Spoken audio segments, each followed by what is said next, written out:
Are you a netizen? If someone sent you an email with a text in all capital letters, how would you react? Good day, everyone. Today, I will be discussing two concepts which may already be familiar to you, netizen and netiquette. The root word net gives us an idea that our discussion will focus on the internet, the people who are in it, and the socially accepted behaviors for the people who inhabit the internet or the cyberspace. Netizen is a slang term derived from the combination of the words internet and citizen, and used to describe an individual who spends a lot of time on the net. The term can describe most of us who use the internet in the various aspects of our lives. In many cases, our fellow citizens in the physical world or space are also our fellow netizens in the cyberspace. This is not surprising given the following statistics. As of 1 July 2016, there are about 44.5 million internet users in the Philippines out of more than 102 million total population of the country, or a 43.5% penetration rate. This accounts for 1.3% share in the world total of more than 3.4 billion internet users. In fact, the cyberspace or the virtual world is now regarded as the fifth domain after air, sea, land, and space. Hence, it is also usual to hear now of cyber war. Being netizens enables us to be beyond our physical self. Our virtual self enables us to be active members of online communities of interest and practice and connect with fellow netizens real-time, wherever they are in the world. As netizens, we access and use resources that are available in the web. We reshare them to other fellow netizens, and in some cases, we create or develop these resources and share them to fellow netizens. As it is, as netizens, we have become publishers ourselves, provided with space for our voices to be heard. Such empowerment, however, should be exercised with responsibility and caution. Imagine if all the more than 3.4 billion netizens of the cyberspace would exercise the sense of empowerment without any guidelines. It would be a chaotic world out there, and probably many of us would hesitate venturing into the cyberspace and would only go there if and when necessary. As it is now, many of us enjoy the cyber life. In fact, many prefer spending time there than in their physical world. This orderliness in the cyber life was brought about by the agreed-upon social conventions in the cyberspace, or what is known as netiquette. There are many resources which can be found in the internet with regard to netiquette. Some are very detailed, some just discuss the basic principles, but they are in agreement in many items. This presentation is an attempt to summarize the important netiquettes into a mnemonic device which we'll call good conduct.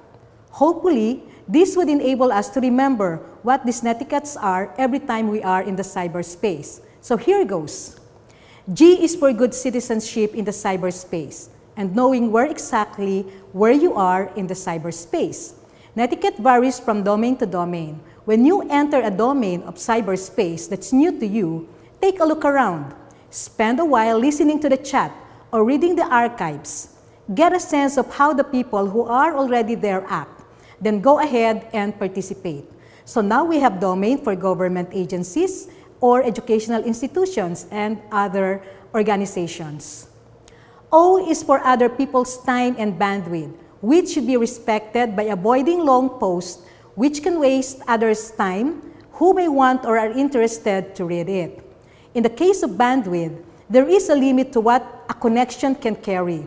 So avoid multiple postings, sending heavy files, which may take forever to download, and sending email to multiple recipients when you need just one person to reply to you.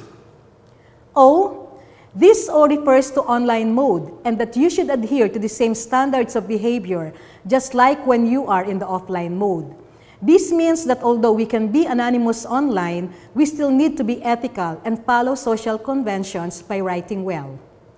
D, don't abuse power. Some people in the cyberspace have more power than others. For instance, system administrators are more knowledgeable than a common internet user. This, however, does not give these more powerful individuals the right to take advantage of others. For instance, CIS administrators should not read private emails, which also implies respect to other people's privacy. C is for cybercrime law, or here in the Philippines, it is RA 10175. The RA carries various provisions like computer-related forgery, cyberbullying, cybersex, plagiarism, etc. It is important that we be familiar with all the provisions of the law so we can be guided on how we will behave when in the cyberspace. O is for other people's mistake, which should be treated with kindness, especially if it is just a minor one. It could be that the person is not aware of the conventions in the cyberspace. Even if you feel strongly about the mistake, think twice before reacting. And if you feel the need to inform the other person, do it politely, like in a private email or message, instead of posting it in a social forum for the public to see. N should remind us never to use all caps at all, if possible. Online, all caps is considered shouting, so unless you are really angry, avoid using all caps in online messaging. D is for don't forget the human. Remember the almost 3.5 billion netizens who are potential readers of what you post online. Remember that while all you see is a computer screen, you are communicating with a human being when sending email or replying to discussion posts, and all you have are words to relay your message or what you have in mind. Devoid of the nonverbal cues, it is so easy to misinterpret messages. Probably, a good rule of thumb is to imagine how you would feel if you are at the receiving end of your email or post. U, use appropriate grammar and language. In discussions, be sure to use proper spelling, capitalization, and usage. In short, avoid using text or SMS language. C is for chain letters. We should avoid sending chain letters.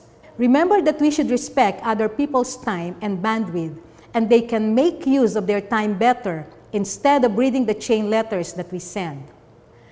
T can stand for true self or truthfulness. Do not pretend to be someone you are not. Again, it is so easy to assume a different persona online, but respect to fellow netizens also require that we present our true self when in cyberspace. So, practice good conduct, be a good netizen, make the cyberspace a pleasant place to spend our time, and our cyber life a peaceful one. Thank you and good day.